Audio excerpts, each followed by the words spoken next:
Bueno, buenas tardes, mi nombre es Ainu Yambó. Me toca hablar del lenguaje JavaScript o como les guste pronunciarlo.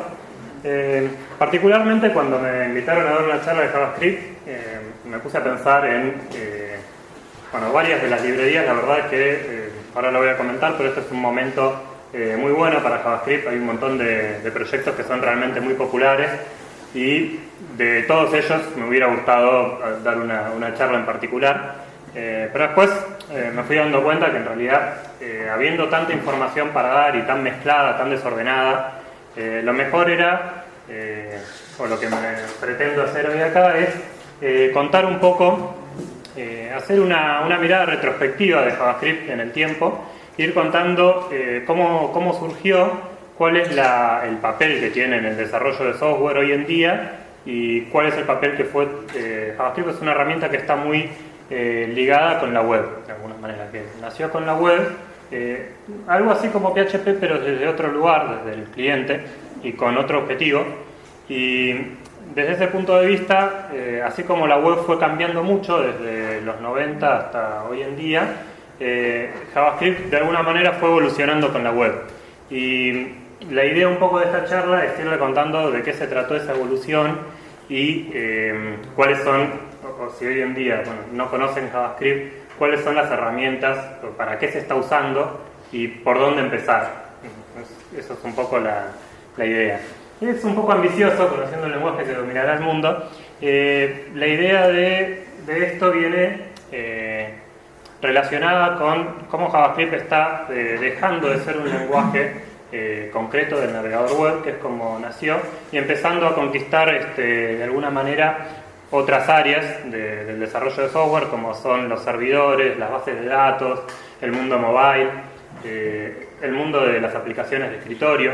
Y bueno, dejamos esta tecnología para lo último. De alguna manera el propio lenguaje, el nombre del lenguaje, da la sensación de que es algo como poco serio. JavaScript, muchos lo confunden con Java. El sufijo, el script, de alguna manera da la sensación de que es algo que se usa para scripting o como no un lenguaje de programación, una herramienta chiquita. Realmente esto dista bastante de la realidad. Lejos de ser una herramienta chica o para un espacio concreto, se está transformando en algo muy grande. Y bueno, vamos a ver por qué se llama JavaScript, ¿no? ¿Cuál fue la idea? Los orígenes de esta tecnología está ese señor que se llama Brendan Eich, que es un tipo que es un científico de la computación, un matemático, y que lo llaman en la época, estábamos en el contexto de la guerra de los navegadores, la primera guerra de los navegadores, donde estaba Microsoft impulsando Internet Explorer y Netscape como principal competidor. Netscape tenía un producto que era el navegador, básicamente una empresa que su principal producto era un navegador web, y Microsoft tenía su sistema operativo que ya estaba recontra establecido en el mercado y habían empezado a distribuir con el sistema operativo el navegador Internet Explorer. Eso, de alguna manera dejó a Netscape en una situación complicada y empezó la guerra por quién le ponía más features, más funcionalidad al navegador, lo que generó después en la web una gran incompatibilidad entre tecnologías. En particular, Microsoft empezaba a meter Visual Basic Script. Espero que sea la última vez que tengo que mencionar Visual Basic en esta charla. El lenguaje más nombrado. Sí, lo digo una vez, no lo voy a repetir. Estoy orgulloso de no haber tocado una sola línea de Visual Basic en mi vida. Pero bueno. En fin, Visual Basic Script era de alguna manera la propuesta de Microsoft para hacer un pequeño lenguaje embebido en una página web allá por los 90. Hoy en día Microsoft es uno de los principales difusores de JavaScript. Después les voy a contar por qué pasó en el medio. Pero JavaScript era la propuesta de Netscape, de este navegador, para competir de alguna manera, decir, vamos a sacar una nueva versión de Netscape y necesitamos que tenga un lenguaje de scripting. Entonces le llaman a este tipo y le dicen, tenemos 10 días para hacer un lenguaje de programación. Y este señor desarrolla el lenguaje de programación en 10 días y así nació JavaScript. ¿qué podemos pensar? Que si lo hizo en 10 días, lo hizo así nomás, puede haber cometido algún error. Se cometieron algunos errores, tiene algunos ligeros bugs que persisten hoy en día, son algo chistosos. Pero en realidad era un cráneo este señor y la verdad es que ya tenía mucha experiencia en desarrollo de lenguajes de programación. Vamos a ver un poco qué fue lo que le pidieron. Esto que les comentaba, necesitamos un lenguaje liviano para el navegador Netscape. Netscape en ese momento estaba en muy buena relación con la empresa Sun Microsystems. Sun Microsystems fue la empresa que desarrolló Java y, digamos, era una empresa de bastante trayectoria. Y de alguna manera Netscape ya había incorporado Java como tecnología en el navegador. Java tenía los applets en ese momento, que eran como pequeños programitas Java que corrían adentro de una máquina virtual que estaba en el browser. La idea de meter JavaScript era que realmente Java no era un lenguaje, digamos, para profesionales, por así decirlo, y JavaScript se trataba, o por lo menos la idea de los muchachos de Netscape en su momento, era que no sea un lenguaje para profesionales, que sea un lenguaje para gente que está haciendo páginas web y que le quiera agregar alguna interacción, algún contenido dinámico. Entonces, digamos, necesitamos tener una tecnología que no tenga una curva de aprendizaje tan larga como Java. Entonces ya le pusieron como una limitación. Cuando le piden JavaScript le dicen, bueno, tiene que ser un complemento para el lenguaje Java, de alguna manera. Fácil de usar para programadores no profesionales, era una de las cosas que tenían en mente. Bueno, en la web en su momento se trataba de documentos que andaban por ahí. Había gente que ya estaba aprendiendo a editar HTML, algunos programas que te generaban HTML. Bueno, poder meter algo programático dentro de una página web, pero de forma simple, fácilmente incrustable. ¿Y cuáles eran las restricciones que le ponen? Porque dicen, bueno, le dan unos requerimientos, diseñamos este lenguaje. ¿Qué restricciones tenemos? No debe parecer una competencia para Java por una cuestión de marketing. O sea, nosotros estamos en buena relación con Sun, Sun nos está dejando usar la VM acá adentro, digamos, es como que tiene que ser un complemento pero en una competencia. En ese sentido, le dicen, la idea de usar clases para él ya estaba, digamos, descartada, por así decirlo. Ya estuvimos hablando bastante de programación orientada a objetos hoy, creo que varios hicieron varias preguntas, así que supongo que sabemos lo que es una clase. Si alguien no sabe, puede preguntar, pero digamos, una de las bases de la programación orientada a objetos, cuando mencionaban hoy un poco la discusión entre qué es orientado a objetos y qué no, bueno, esto también es medio polémico, pero técnicamente JavaScript no tiene clases y vamos a hablar ahora si es orientado a objetos o no, pero como ya estaba Java, la idea de clases era no, eso es para lenguajes profesionales, nosotros vamos a hacer una herramientita, no necesitamos clases. Pero al tipo no le gustaba demasiado esa idea y entonces, bueno, después de varios nombres surge por el tema de marketing llamarlo JavaScript. ¿Qué relación tiene JavaScript con Java? Esto se los voy a comentar porque, bueno, un poco la idea que se tenía en su momento era esta, ¿no? Decíamos, Microsoft tiene Visual C++ para desarrollar aplicaciones profesionales, así como grandes, y también tiene una herramientita, esa que dije que ya no iba a nombrar, para hacer aplicaciones de escritorio de manera fácil. Nosotros queremos que JavaScript de alguna manera sea como el hermano menor de Java en ese sentido, o el Java para la web, o el Java para scriptear en la web. Así que, ¿por qué no llamarlo JavaScript? Eso trajo ciertas dificultades. En principio, ¿en qué se parece JavaScript a Java? Sintaxis similar a ANSI-C. En su momento yo les comenté que JavaScript tenía la intención de ser un lenguaje fácil de aprender. Fácil de aprender en los 90 significaba parecerse a C, que es algo que más o menos todo el mundo tenía en la cabeza. Entonces, que viniendo de otro lenguaje de programación, la sintaxis no te sorprendiera demasiado. Hoy en día quizás,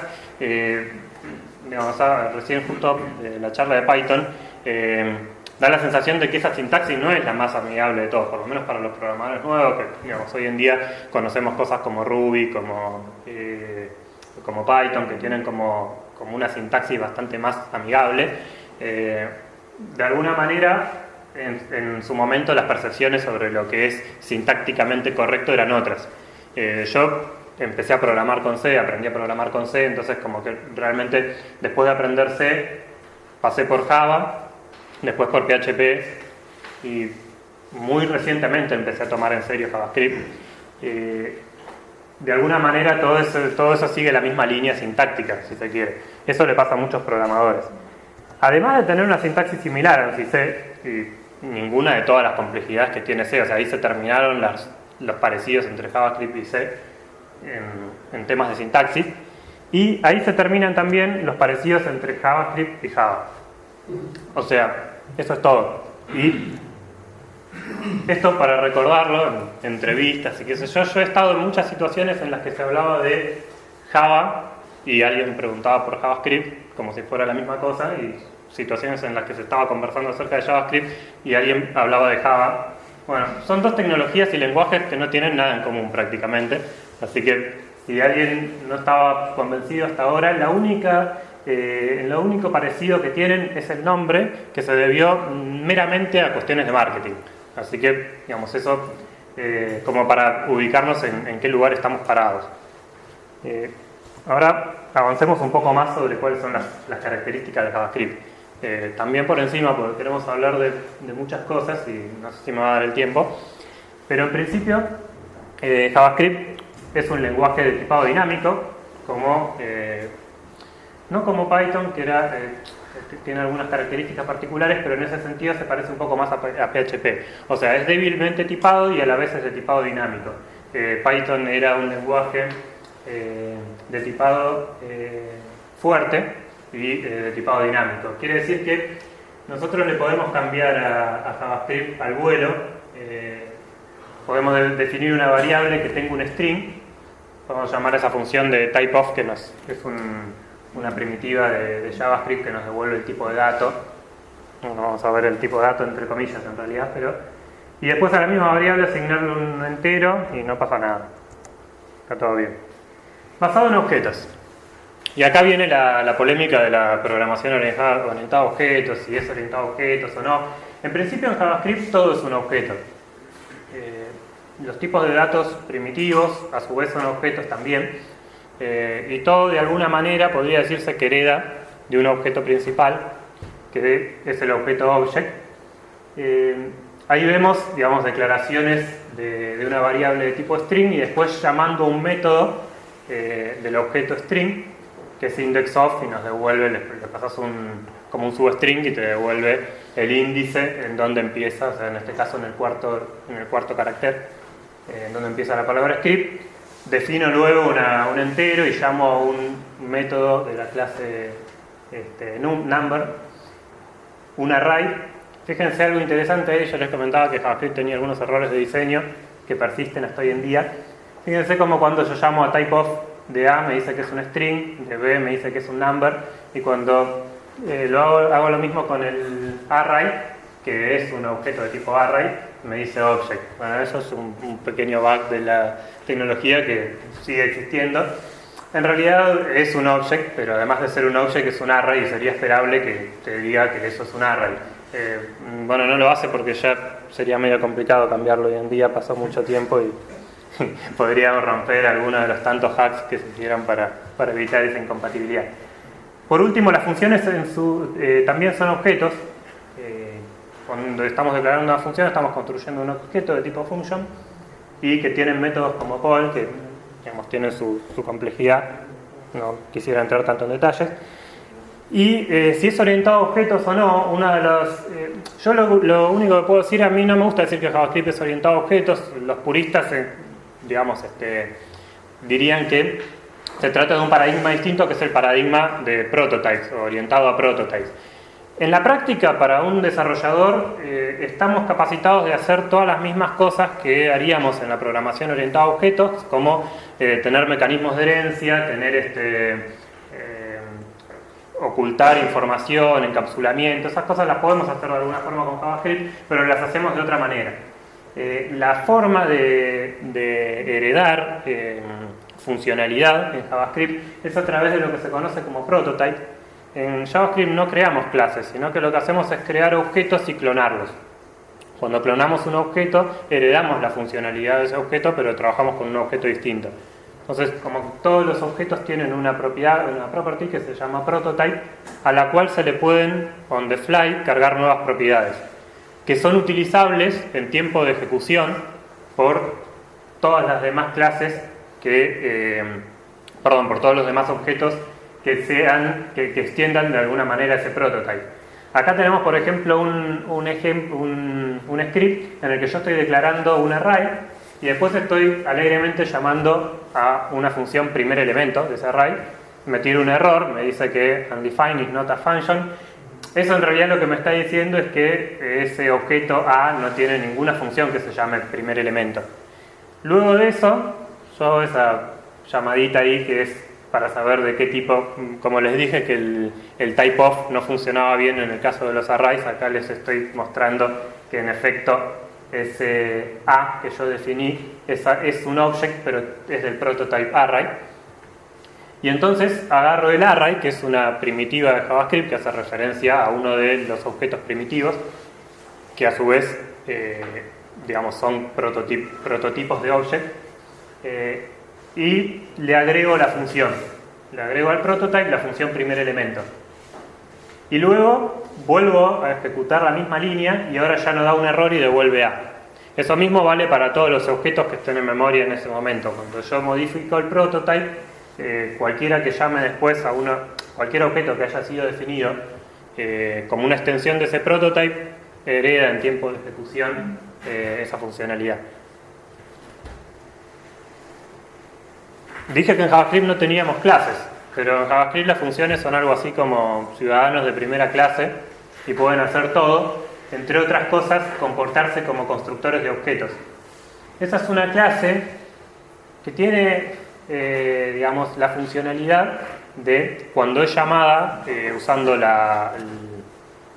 comando new, la primitiva new, poder instanciarla como si fuera una clase. Te devuelve un objeto, en realidad está llamando una función de otra manera, en vez de llamarla con los paréntesis como cuando ejecutamos una función convencional, la llamamos anteponiéndole la palabra new, y lo que hacemos es obtener un objeto de tipo persona que tiene las variables, en este caso, puedo definir tanto variables públicas como privadas. Lo hice esto en particular porque una de las cosas que se suele decir de JavaScript es que no soporta la distinción entre algo privado y algo público. En JavaScript es muy importante el tema del scope. En JavaScript todo se hace jugando con el scope, que es lo que decía, hablaba un poco por encima Mauricio. La forma de ocultar información acá es simplemente trabajar con scopes anidados de una manera conveniente. Hay muchos patrones al respecto y hay una persona que se llama Douglas Crockford que escribió un librito pequeño que se llama Las buenas partes de JavaScript, JavaScript The Good Parts, que lo que tiene justamente explica un poco algunos patrones como este que son poco conocidos de JavaScript, que te permiten emular la funcionalidad de la programación orientada a objetos y emularla bastante bien, pero en realidad JavaScript, como se lo ve, es un lenguaje que está más ligado a los lenguajes funcionales que a los lenguajes orientados a objetos. Aunque funcionales me refiero a lenguajes como Lisp, no sé si alguno lo conoce. Lisp es un lenguaje que le encanta a las personas que les gustan los lenguajes de programación independientemente de lo que se pueda hacer con ellos. Hay dos tipos de programadores, los que quieren hacer cosas y los que divagan sobre los lenguajes de programación y la pureza de los lenguajes. Lisp es más de este segundo estilo.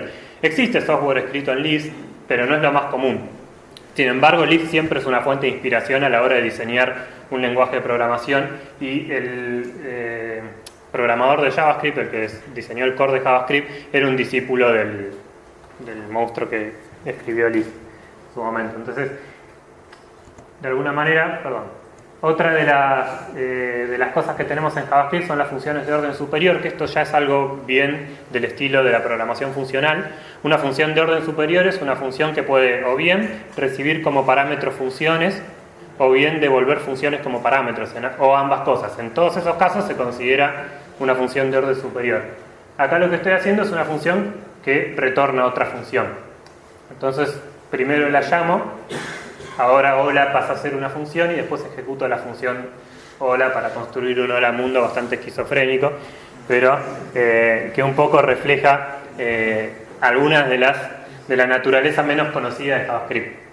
Hasta ahora me imagino que no estoy dando la sensación de que JavaScript es un lenguaje fácil, que era la idea, pero un poco lo estoy haciendo a propósito, porque primero marcamos un poco el territorio y después les cuento por qué quizás todas esas cosas no son necesarias para desarrollar una aplicación en JavaScript.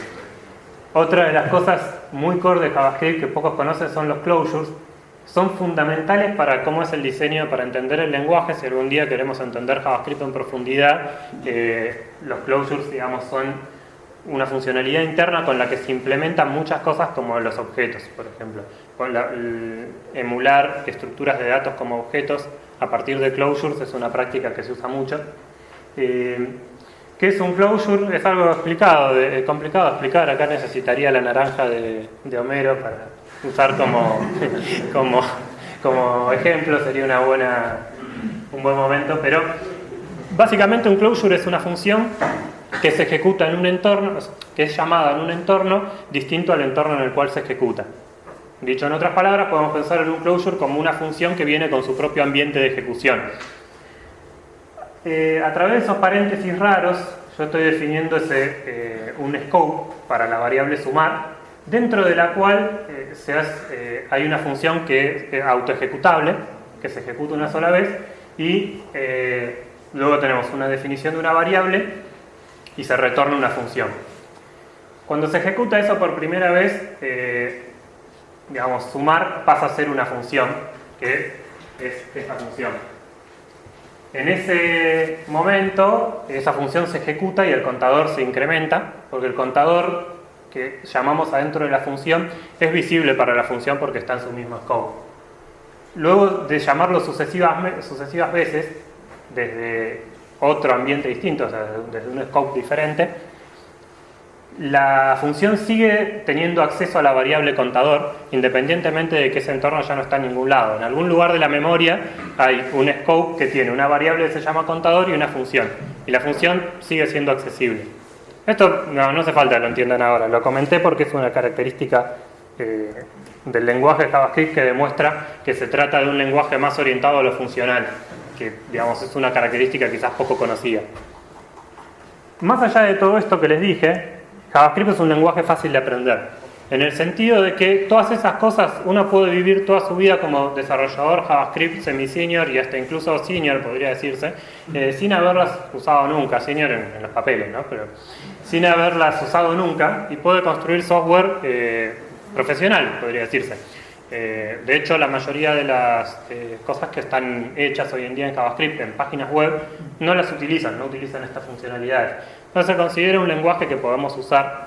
La mayoría yo soy un desarrollador más del palo del backend, desarrollo fundamentalmente en PHP, también algo en Python, y casi todos los que empezamos con un lenguaje del lado del servidor como PHP usábamos JavaScript como una herramienta secundaria.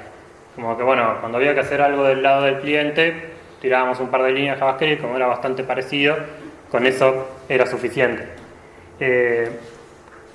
Pero realmente es un lenguaje sencillo. Es accesible para personas sin experiencia previa en programación. Sencillo, bueno, en el sentido de que no se requiere conocer mucho de informática para empezar a programar. No necesitamos levantar entornos complejos. JavaScript es un lenguaje que se ejecuta en el navegador web. Eso significa que cualquiera que tenga un navegador web en su casa ya tiene un entorno de programación JavaScript. Y simplemente para usarlo tiene que acceder a alguna funcionalidad por ahí oculta del navegador, no tan oculta, simplemente con hacer clic con el botón derecho en Chrome vamos a tener una función que es inspeccionar elementos. Ahí adentro ya tenemos un debugger de JavaScript, una consola de JavaScript donde podamos escribir código interactivo independientemente de en qué página estemos parados, e incluso tenemos un analizador de timing, de loading de la página, cuánto tiempo tardó la página en cargar, cuánto tiempo tarda una rutina.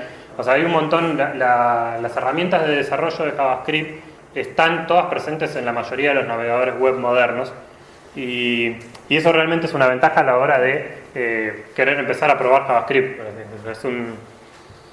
Esto es un poco lo que les comentaba recién. un navegador, o sea, para empezar a trabajar con JavaScript lo único que necesitamos es un navegador web y un editor de texto. Después, obviamente, para hacer cosas más profesionales en JavaScript podemos evolucionar, ir un poco más, vamos a empezar a usar un editor, pero tener un debugger en el navegador es algo fundamental, porque, digamos, en el mismo lugar en donde se está ejecutando podés ir viendo lo que está pasando y sin configurar nada. A mí me costó por lo menos configurar el Xdebug para PHP la primera vez que lo hice. Digamos, y quizás mucha gente, como decía hace un rato, no conoce que PHP tiene debuggers porque nunca lo instalaron, digamos. Básicamente hay que bajarlo y instalártelo en donde sea que estás ejecutando PHP. En el caso de JavaScript ni siquiera necesitas instalar nada, pero sí necesitas saber que está ahí porque si no, no lo vas a ir a buscar. A menos que tengas mucha... Y bueno, vamos entonces un poco con las desventajas que ya algo estuve contando, por lo menos.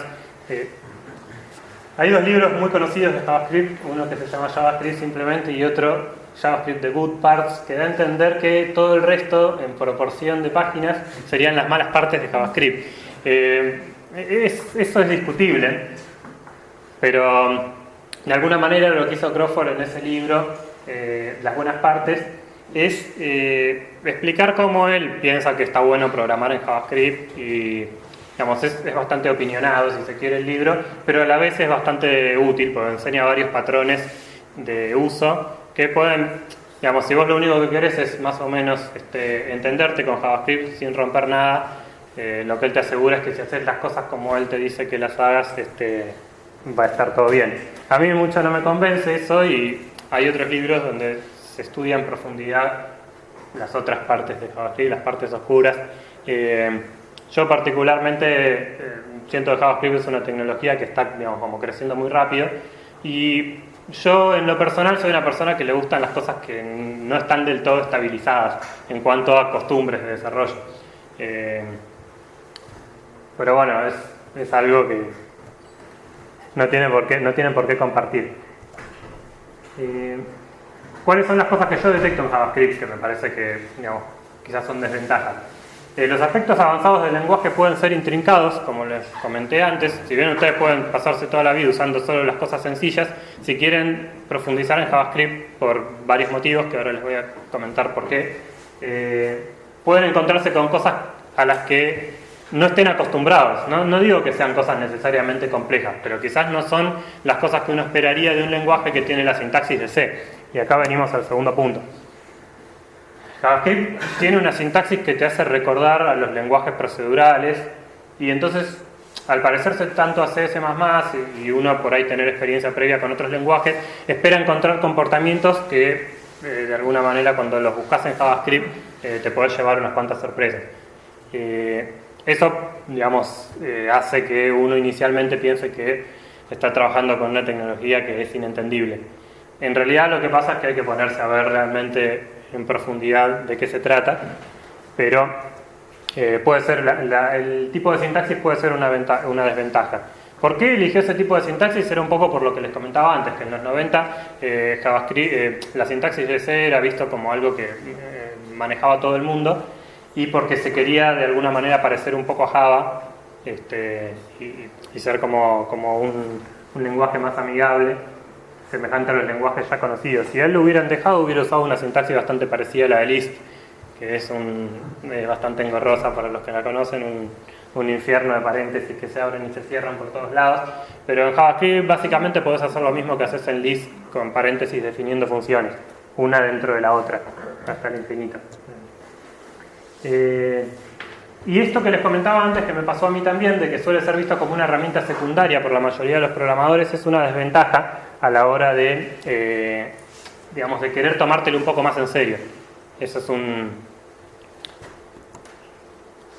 Ahora me gustaría recorrer un poco, digamos, cómo fue cuál fue la incumbencia de JavaScript en la web, desde sus inicios hasta hoy en día, a grandes rasgos, ¿no? Pero los primeros pasos de JavaScript en la web es algo que ya les comenté un poco. Se empezó a usar para incrustar pequeños scripts en las páginas web. Eso devino en que, bueno, de alguna manera se usaban los applets para cosas serias, y JavaScript para hacer pequeñas animaciones, fundamentalmente lo que más se usaba es validar formularios del lado del cliente, que es algo que se sigue haciendo. Una validación del lado del cliente significa que, no sé, vos empezás a escribir formularios y pones un montón de fruta en nada de lo que el formulario te está pidiendo. Eso después el servidor, que es a donde va a parar la información que está mandando, lo va a validar de vuelta. Pero si vos no lo estás haciendo de una forma malintencionada, sino que simplemente te confundiste, es útil, avisarte antes, por así decirlo, no esperar a que la página refresque toda de vuelta. Entonces ese tipo de cosas con JavaScript se siguen haciendo. Animaciones simples trabajando con estilos del DOM, ir correr un elemento de la página de un lado a otro.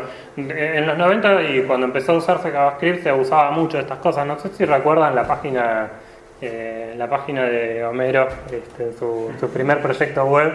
Era algo bueno, que es un capítulo muy viejo, pero realmente describe bastante cómo eran las páginas en esa época. Pop-ups. ¿Se acuerdan cuando entrabas y empezabas a ver pop-ups que se levantaban todo el tiempo? Bueno, ahí estaba JavaScript en acción, pues por lo menos malos programadores en acción abusando de JavaScript. Cuadros de diálogo nativos del navegador. El JavaScript permite llamar a cuadros de diálogo propios del navegador que estás usando, como alerts, que es simplemente un mensajito en una nueva ventana, mensajes de confirmación, ¿estás seguro que desea abandonar esta página? Bueno, todas esas cosas son tecnologías nativas del navegador que JavaScript tiene acceso, y redirecciones automáticas raras. Eso es algo que también se abusó mucho en una época cuando, todavía no había patrones generalizados para construir una página web.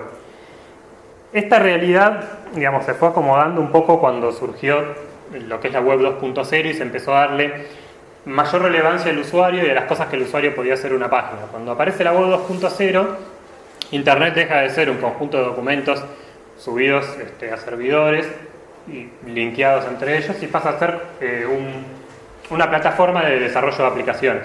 O por lo menos empieza a tratar de que la web sea una plataforma de desarrollo de aplicaciones. Eso significa que de alguna manera se tenía que proveer de herramientas para poder hacer aplicaciones interactivas del lado del cliente que estén buenas. JavaScript empieza a tomar un lugar muy importante en esto que se llamó las Rich Internet Applications, y aparece Flash en escena, que reemplaza completamente a los applets de Java, porque resultaron ser lentos, y Flash lo permitía hacer de una manera más rápida y más simple. Entonces muchas de las cosas que se hacían incrustando directamente toda la máquina virtual de Java en el navegador se dejaron de hacer así.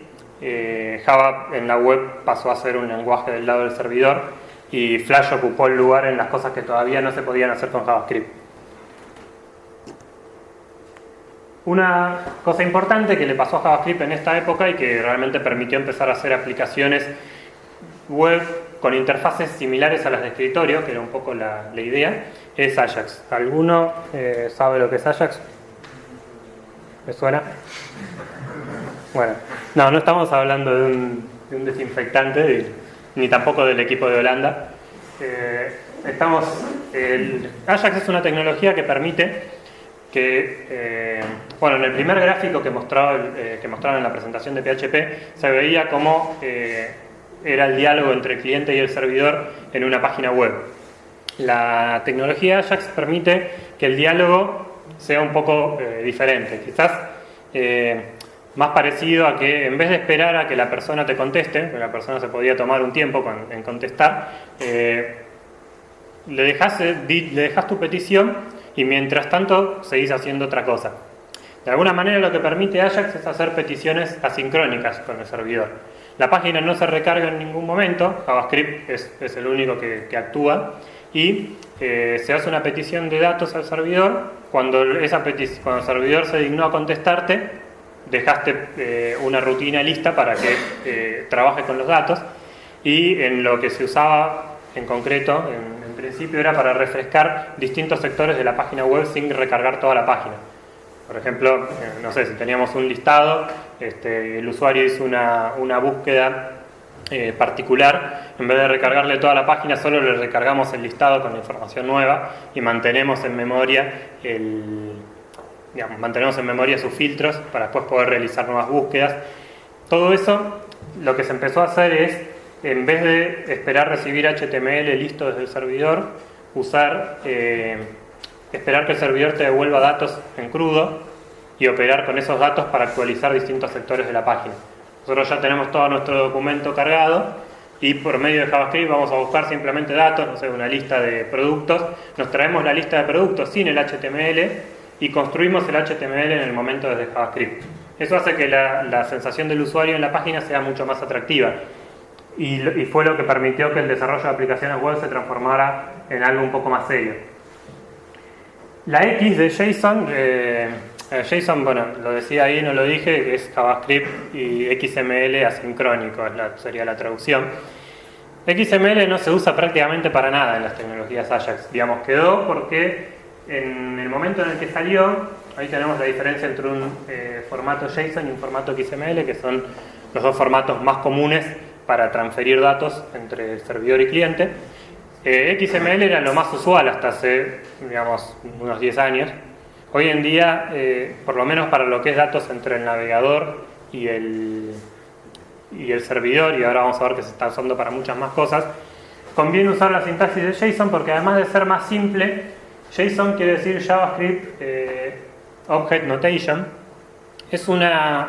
Cuando en JavaScript cargas un string que tiene esta forma de JSON, a través de un eval lo transformás en un JSON decode, en realidad lo transformás en un objeto nativo de JavaScript.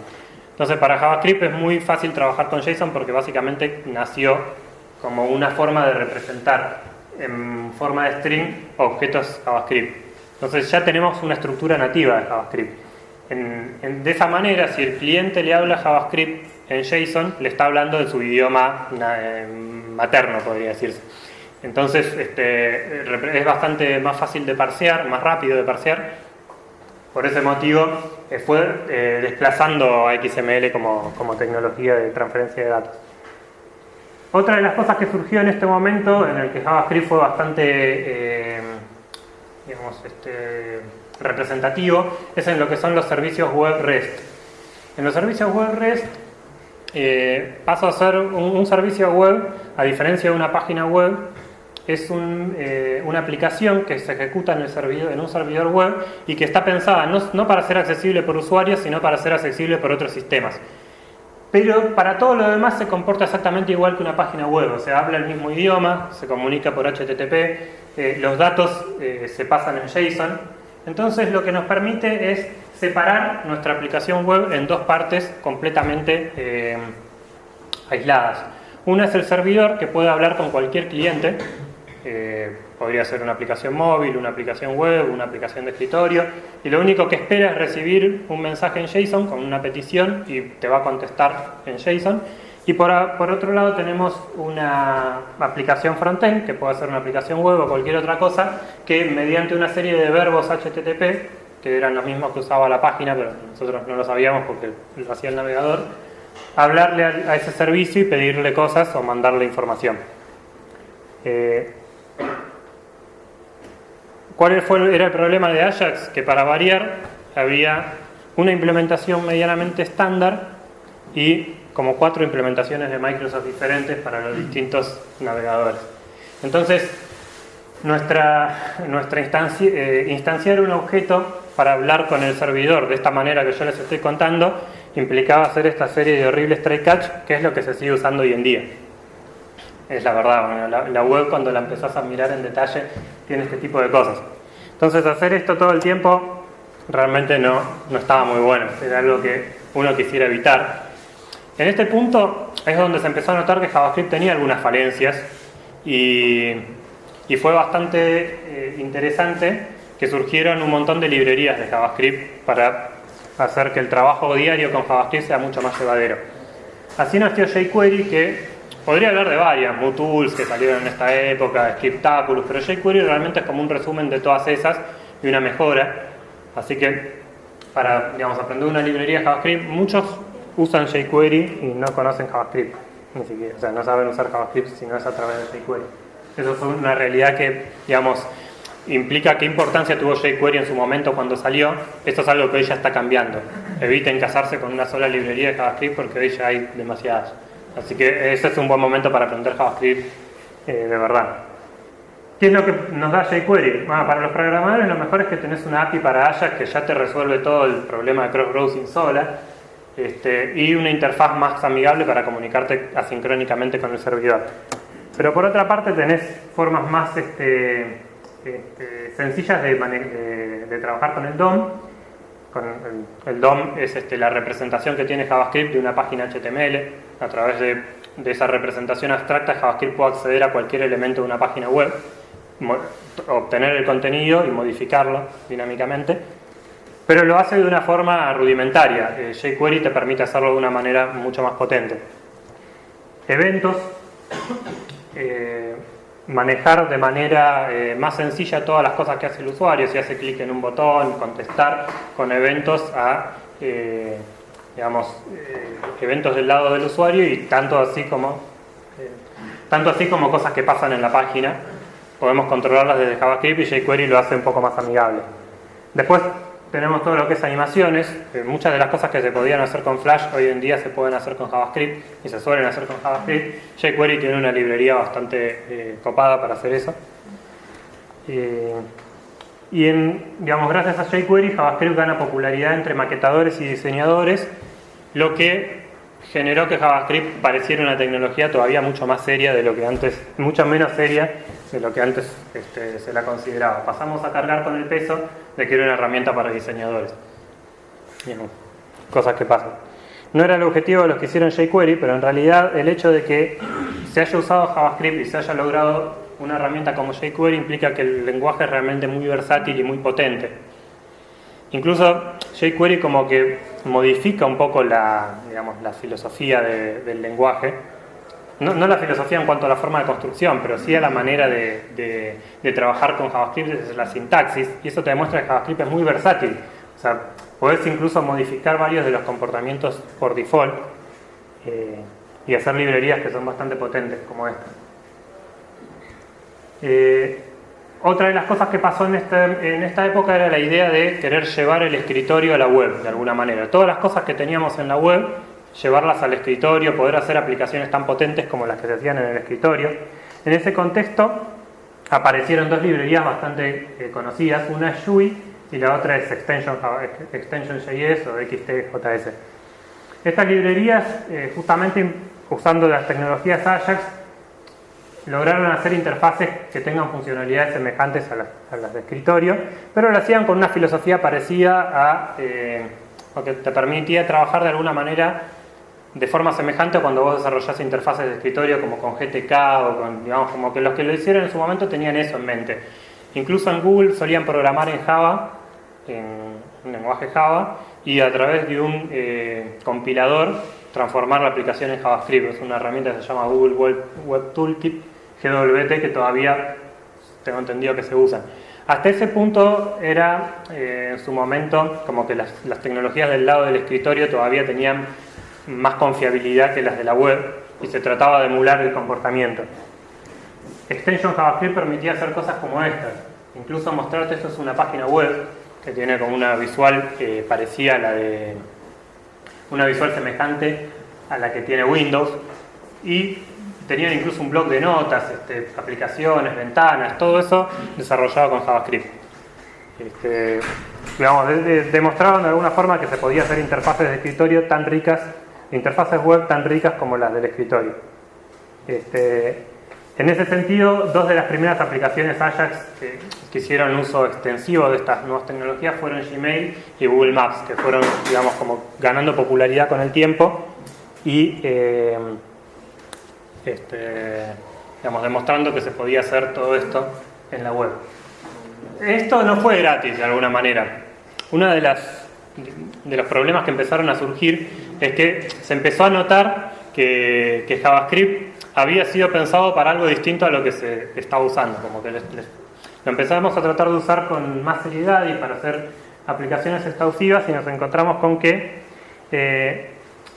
JavaScript nace en un contexto en el que el usuario pasaba poco tiempo promedio en una página web. La página web se refrescaba todo el tiempo, entonces el uso de memoria que tenía la página, cada vez que vos refrescás el navegador, refrescás completamente el heap de memoria que se está usando, y estás de alguna manera trabajando con documentos estáticos.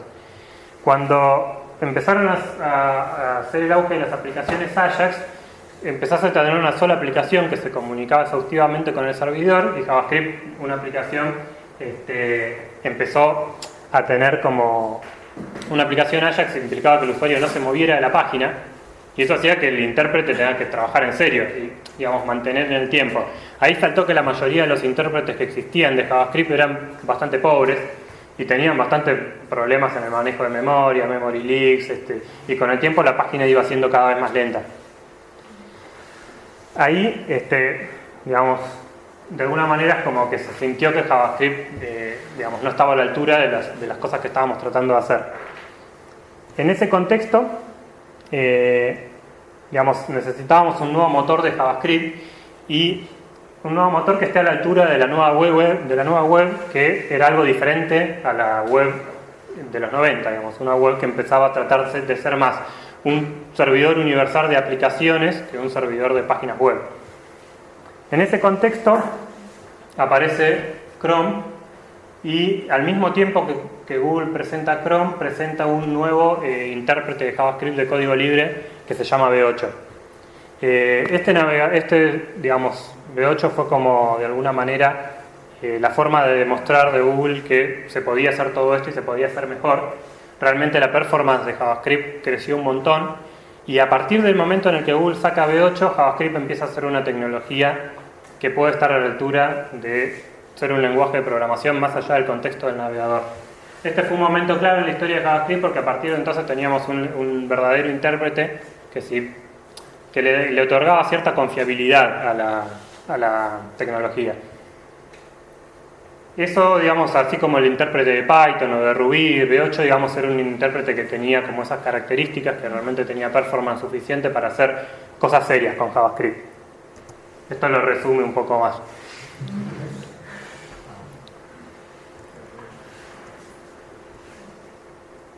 Bueno, ahí, digamos, en este momento, a partir de V8 y de, digamos, la especificación del nuevo estándar HTML5, que me imagino que la mayoría debe haber oído hablar, porque realmente se puso mucho énfasis en el aspecto de marketing, que es algo que no se había hecho antes.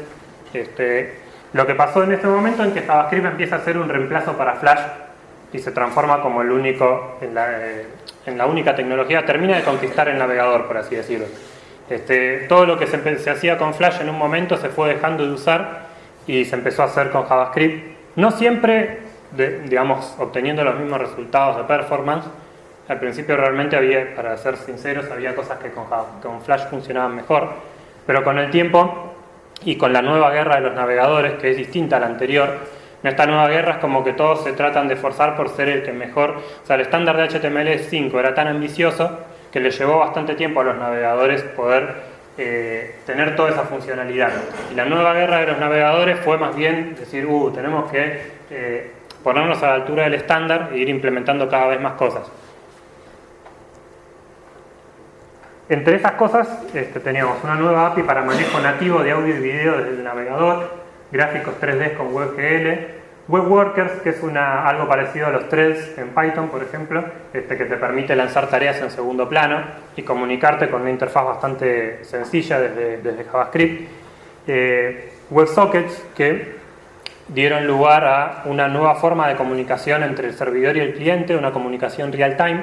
En vez de mandarle una pregunta y esperar a que te responda, abrir un canal bidireccional para que se puedan comunicar el uno con el otro en cualquier momento.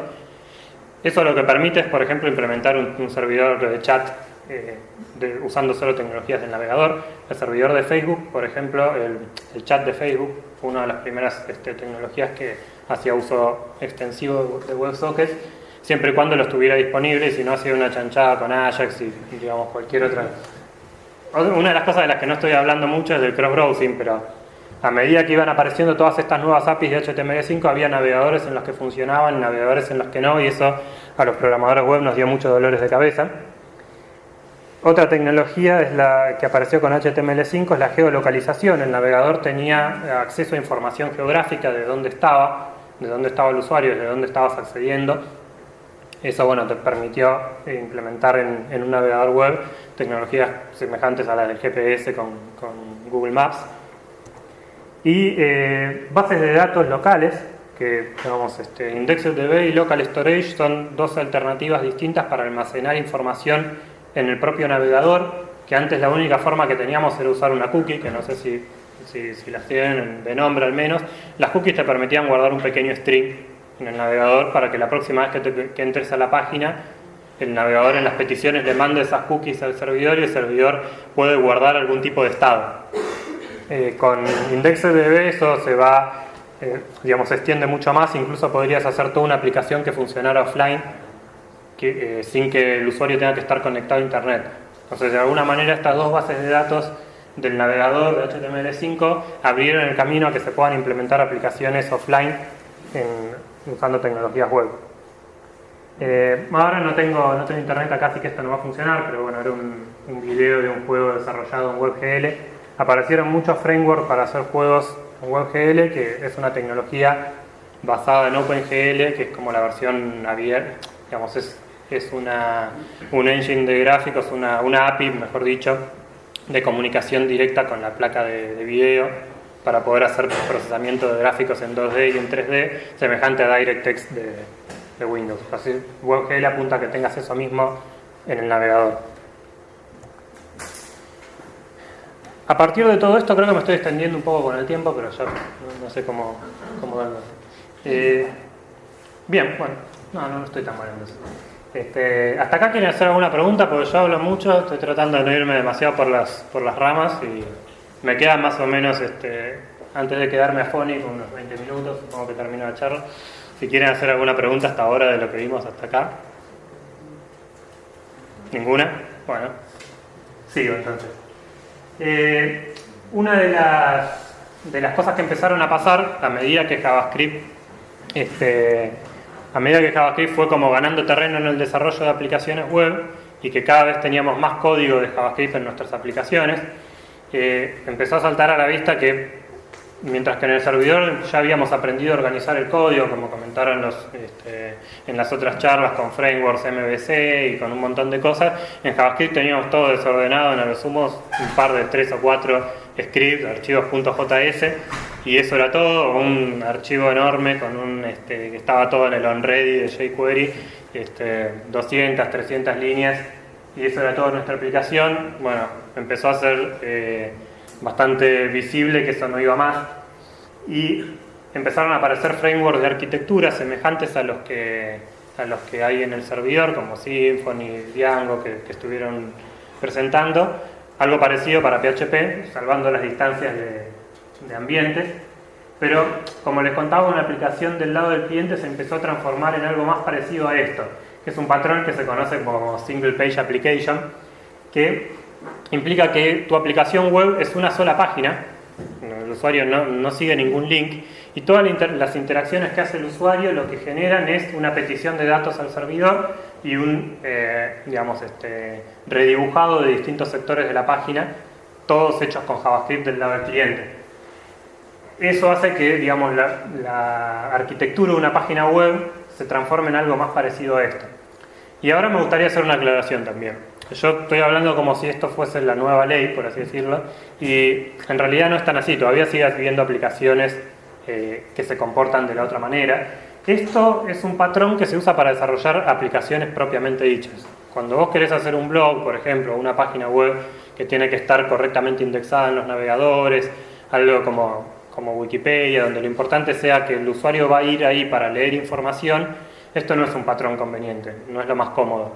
Esto es lo más cómodo y la mejor manera de trabajar cuando vos tenés una aplicación que interactúa con el usuario en el sentido de que el usuario genera contenido. Cuando el usuario genera contenido y necesita como interfaces amigables, ahí es donde está refrescando la página cada vez que el usuario hace algo, no está bueno y genera una mala respuesta del usuario. Eso es donde este patrón, aplica, y JavaScript se usa para acceder a los datos que tiene el servidor y además para redibujar la interfase. Y como nuevo elemento, almacenar información de forma local para que la aplicación funcione offline. Casos de estos son Google Docs, por ejemplo, que tiene la posibilidad de funcionar tanto offline como online, trabajando un poco con estas tecnologías. En ese sentido, han aparecido una serie de frameworks que pretenden dar una respuesta justamente a ese problema, de organizar un poco mejor el código.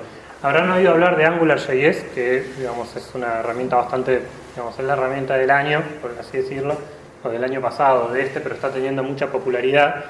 Y en general, y esto también va en respuesta un poco a los gráficos de popularidad que mostraron en las otras charlas y que se sorprendieron, cuando uno encuentra esa información, hoy accedemos a información global, en general hablamos de lo que pasa en todo el mundo, que no necesariamente es exactamente lo mismo que pasa en nuestro país o en el lugar donde estamos desarrollando.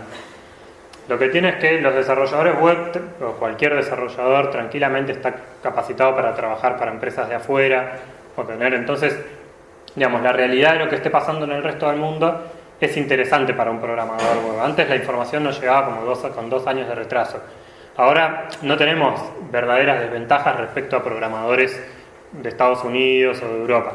Como desarrolladores, siempre y cuando tengamos internet, capaz tengamos máquinas más limitadas o una conexión menor, pero en cuanto a la disponibilidad de información estamos a la misma altura. Significa que no necesitamos estar atrasados tecnológicamente. Lo que suele ocurrir es que cuando en un país hay pocas startups tecnológicas, que ahora eso está cambiando un poco, vos caes en las empresas que tienen muchos años de trayectoria desarrollando aplicaciones. Y las empresas en general, cuando desarrollan hace mucho tiempo, desarrollan con las herramientas que estaban en auge en el momento en el que empezaron y no las cambian después. Porque si no se modificó su problema, no van a incorporar nuevas herramientas. Muchas sí, pero no es la mayoría. Entonces, lo que pasa es que como que en el mercado tecnológico local, digamos, la popularidad de las tecnologías es una y en el mercado global es otra. Y eso también pasa en todos los países, pero digamos, hay lenguajes que son más populares. O sea, en Estados Unidos los lenguajes más populares son Python y Ruby, como que se disputan el trono del desarrollo de aplicaciones web. Y yo no creo que hoy en día esto sea la realidad de Argentina. Es más probable que acá hablemos de PHP o de .NET como tecnologías web más que se disputan el trono, por así decirlo.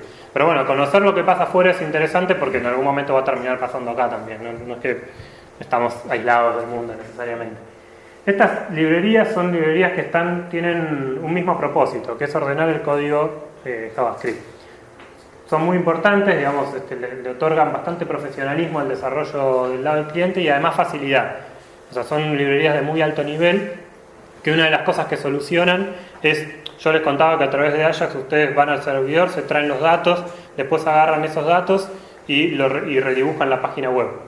Pero después el usuario hace algo con esos datos y los tenés que ir a sacar de la página web, ir a buscar un elemento, no sé, un formulario, traerte los datos que están ahí, mandarlos de vuelta al servidor.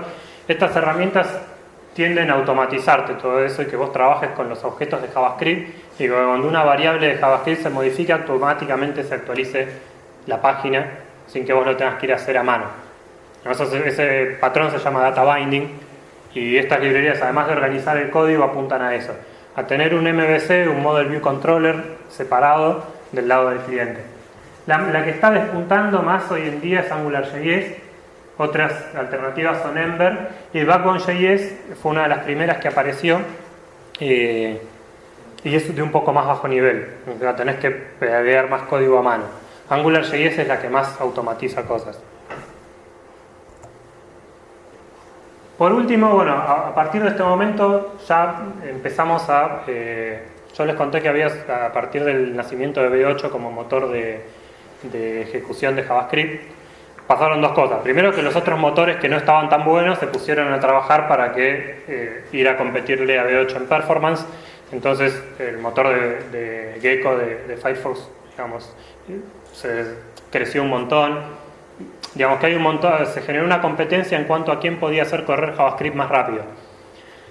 Eso fue un buen momento para que una persona que estaba pensando en hacer un nuevo servidor web con un nuevo patrón de diseño y estaba jugando un poco con eso y quería elegir un lenguaje, decidió que JavaScript podía ser una buena opción.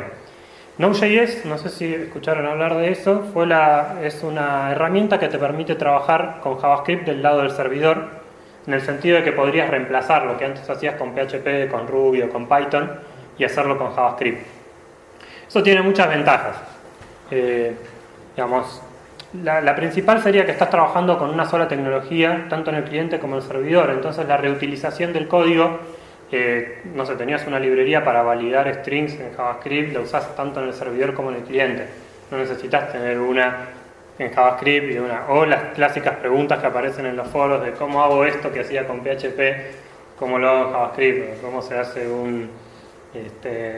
cómo parseo un JSON del lado de PHP, o sea, de alguna forma nosotros estábamos repitiendo bastante código y no nos quedaba otra que duplicar esa información, porque teníamos dos tecnologías. Los programadores web aprendimos a trabajar con varias tecnologías. Desde que empezamos a programar, como mínimo necesitas HTML, CSS, JavaScript y un lenguaje del lado del servidor. Así que un desarrollador web promedio maneja 4 tecnologías. 2 de ellas son lenguajes de programación. La llegada de JavaScript al servidor permite desarrollar aplicaciones web íntegramente en JavaScript y, digamos, eso le aumenta mucho el valor de JavaScript y además ya demuestra que es una tecnología que no está limitada solo al contexto del navegador web. Ahora bien, Node.js se define a sí mismo como una plataforma basada en el intérprete de JavaScript de Chrome para construir fácilmente aplicaciones de red escalables. Fácilmente si lo comparamos con C++, digamos, a ese nivel. Pero eso no significa que Node.js sea un framework web comparable con Django, por ejemplo. Node.js no es un framework para hacer aplicaciones web, es una herramienta para construir aplicaciones de networking. Entre ellas un servidor web, por ejemplo.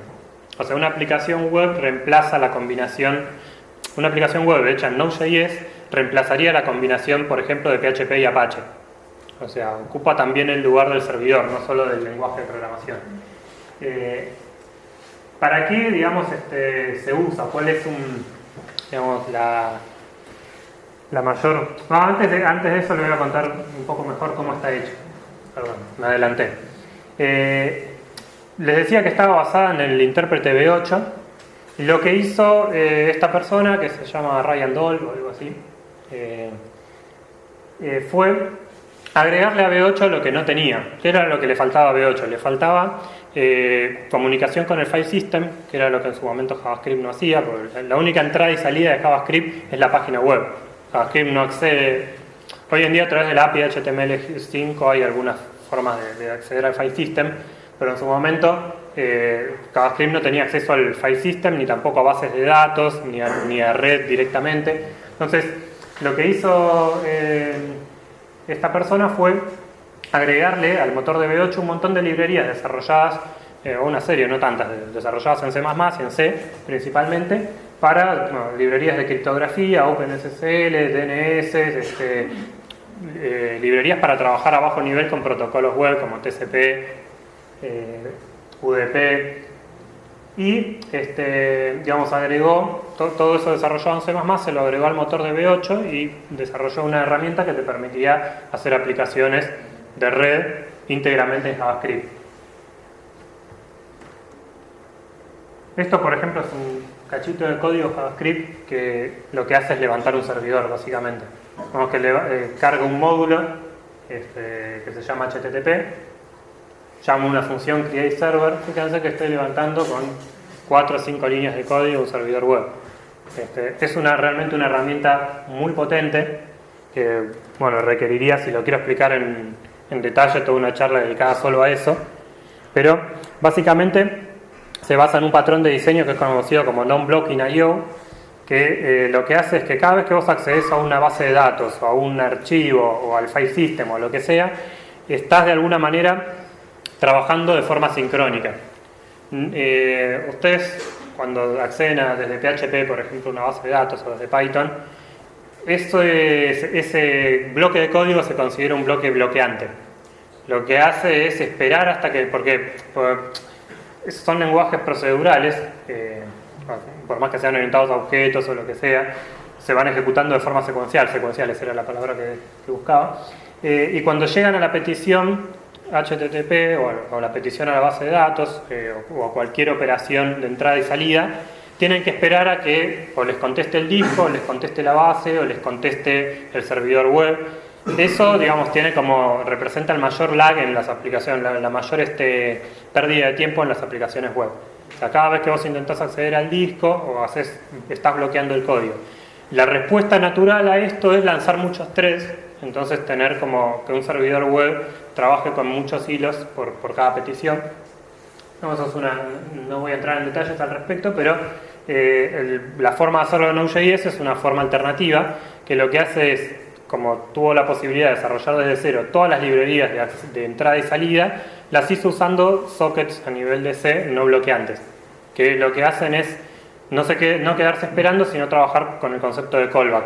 Te pido algo, le pido datos a la base y listo, después sigo con la ejecución de mi código. Cuando la base me contesta, ahí se ejecuta una rutina, un callback, que está, digamos, esperando hacer, digamos, la base al contestarte genera un evento que es escuchado por un manejador de eventos de JavaScript que, digamos, ejecuta un bloque de código programado para ejecutarse cuando se terminó de hacer la conexión a la base. Mientras tanto, el servidor puede seguir haciendo otras cosas, como atender otras peticiones. Aparte de eso, bueno, funciona con un bucle de eventos que era característico de JavaScript. Vos tenés un montón de tareas y las vas ejecutando en un loop infinito. Como ninguna de esas tareas te hace esperar nunca, podés ir cambiando rápidamente de tarea y cada vez que una tarea se queda esperando porque hizo una petición, vos seguís con las demás. Y lo que haces es generar nuevos eventos. Bien. ¿Para qué se usa? Uno de los mayores usos que se es que Node.js reemplazó completamente a los lenguajes del lado del servidor, como Ruby o Python, porque esas son tecnologías que tienen muchos años y mucha madurez. Entonces, cuando vos vas a desarrollar una aplicación muy grande, hoy en día todavía no se desarrolla en Node.js. ¿Para qué se está usando? Para todas las aplicaciones de la web real time, como les mencionaba, un servidor de chats. Node.js tiene mucha facilidad para manejar todo lo que son para todo lo que son comunicaciones bidireccionales a través de WebSockets. Es muy fácil hacerlo con JavaScript teniendo el mismo lenguaje en el JavaScript y en el servidor. Entonces, lo que permite Node.js es hacer este tipo de aplicaciones real time con mucha facilidad y de una manera bastante ágil. Otra de las cosas para lo que se usa mucho Node.js es para hacer APIs para aplicaciones mobile. Las aplicaciones mobile tienen como su propia lógica y existen muchas aplicaciones móviles que son en realidad aplicaciones web, o aplicaciones nativas que consultan servicios web para traer información.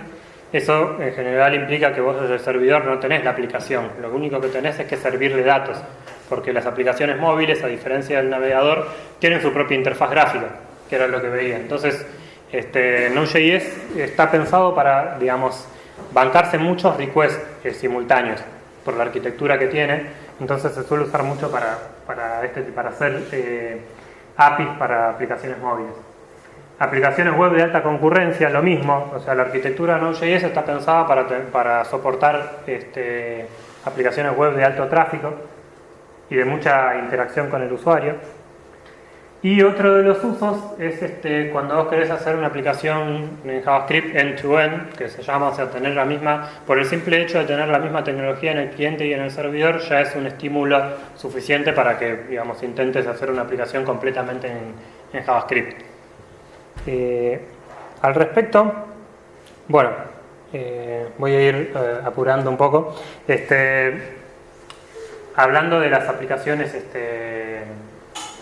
de las bases de datos y de las aplicaciones desarrolladas enteramente en JavaScript, existen dos bases de datos, en realidad existen muchas, pero bases de datos documentales que usan JavaScript como lenguaje de programación de scripting e incluso como lenguaje de programación de almacenamiento de datos. Una de ellas es Apache CouchDB, que ya fue mencionada hoy.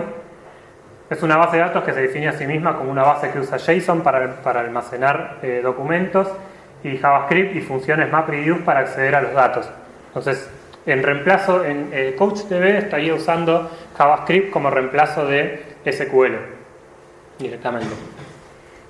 La otra muy conocida es MongoDB, que es una base de datos de tipo documental también, al igual que CouchDB, que almacena la información en forma de documento JSON en disco, y el lenguaje de acceso a los datos y de inserción es JavaScript. Digamos, esto es interesante Digamos, tengo un par de ejemplos, pero igual esto les queda a ustedes. Esto es interesante, este concepto de bases de datos que de alguna manera usan JavaScript como interacción para esto que les comentaba de desarrollar aplicaciones end-to-end en JavaScript. O sea, JavaScript, por eso le puse invasión JavaScript a la charla, se está empezando a extender como una especie de virus por toda la web y empezando a conquistar lugares para los que no fue preparado. Eso es uno de los motivos por los que está bueno empezar a conocer esta tecnología, porque se está usando mucho. Otro tema es JavaScript con el mundo mobile. Hoy asistieron a una charla de Android.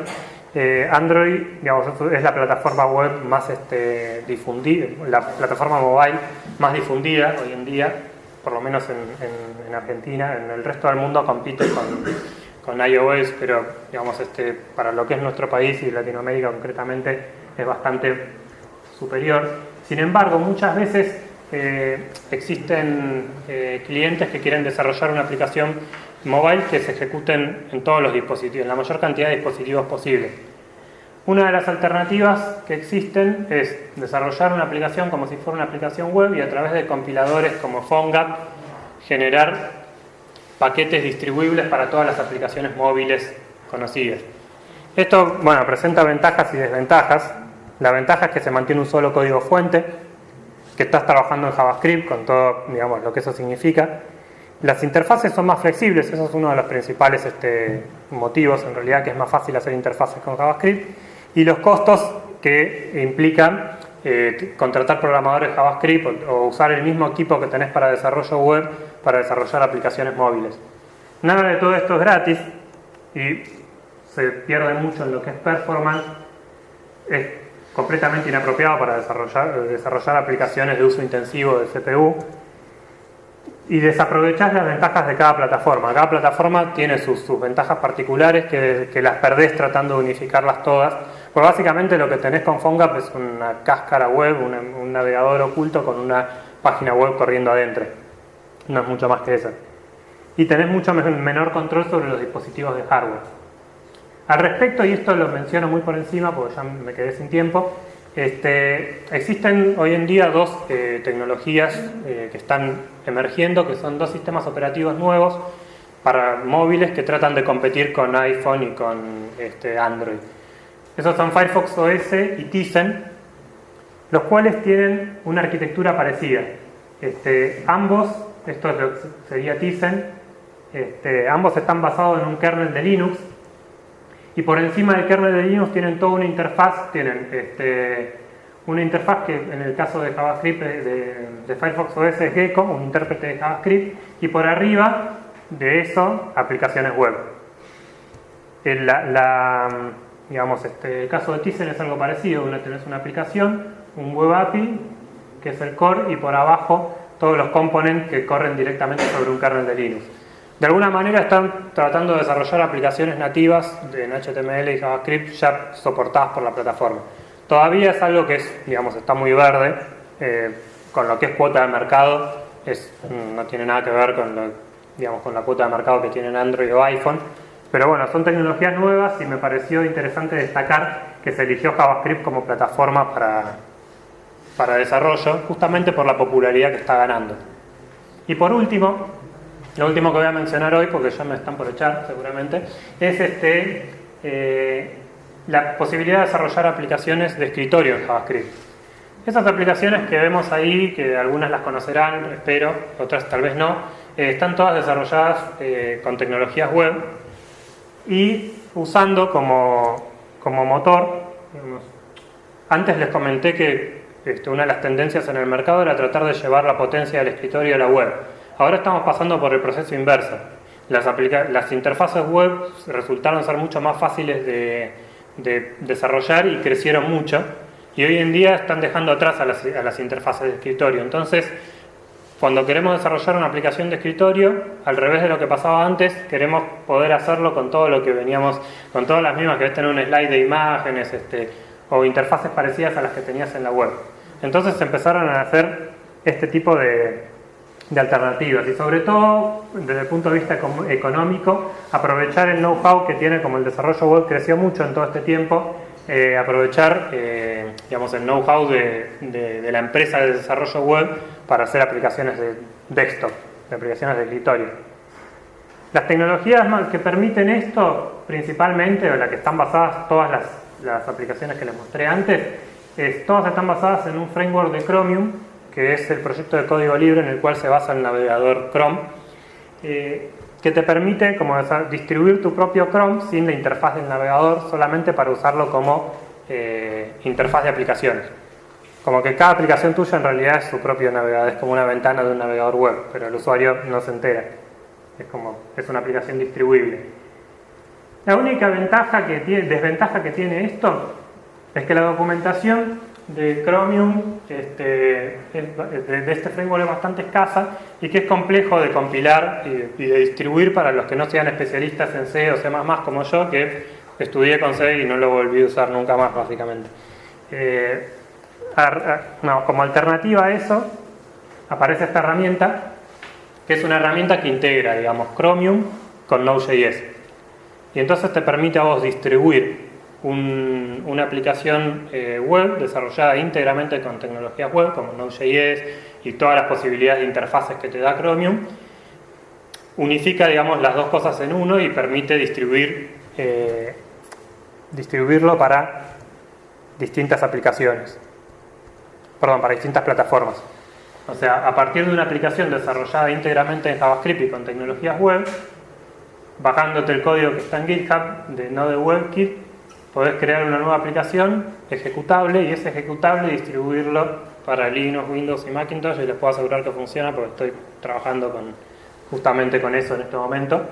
Y bueno, eso, digamos, sería la ventaja de tener esto, es todo lo que le conté antes y bueno, ¿cómo se llama? Poder sobre todo aprovechar el know-how de JavaScript. De esto ya les hablé, digamos, la posibilidad de tener, digamos, a través de estas herramientas, digamos, desarrollar una aplicación íntegramente en JavaScript, cliente y servidor. Digamos, es algo que, una experiencia por la que les recomiendo pasar. Y bueno, eso es todo por ahora. No sé si me queda mucho tiempo para preguntas, me parece que... Menos 10. ¿Menos 10? Bueno. No, para hacer preguntas vamos armando. ¿Alguna pregunta? ¿Algún caso exitoso de Node.js? De Node.js lo está usando LinkedIn, me corro, así pueden trabajar. Lo está usando LinkedIn para todo lo que es la plataforma mobile. Las aplicaciones móviles de LinkedIn pasan por una API que está desarrollada en Node.js. Lo está usando Yahoo, como Yahoo tiene en este momento la granja de servidores más grandes de Node.js, para tanto APIs internas como externas. Lo está usando la red social de MySpace, todo el nuevo MySpace, la nueva interfaz.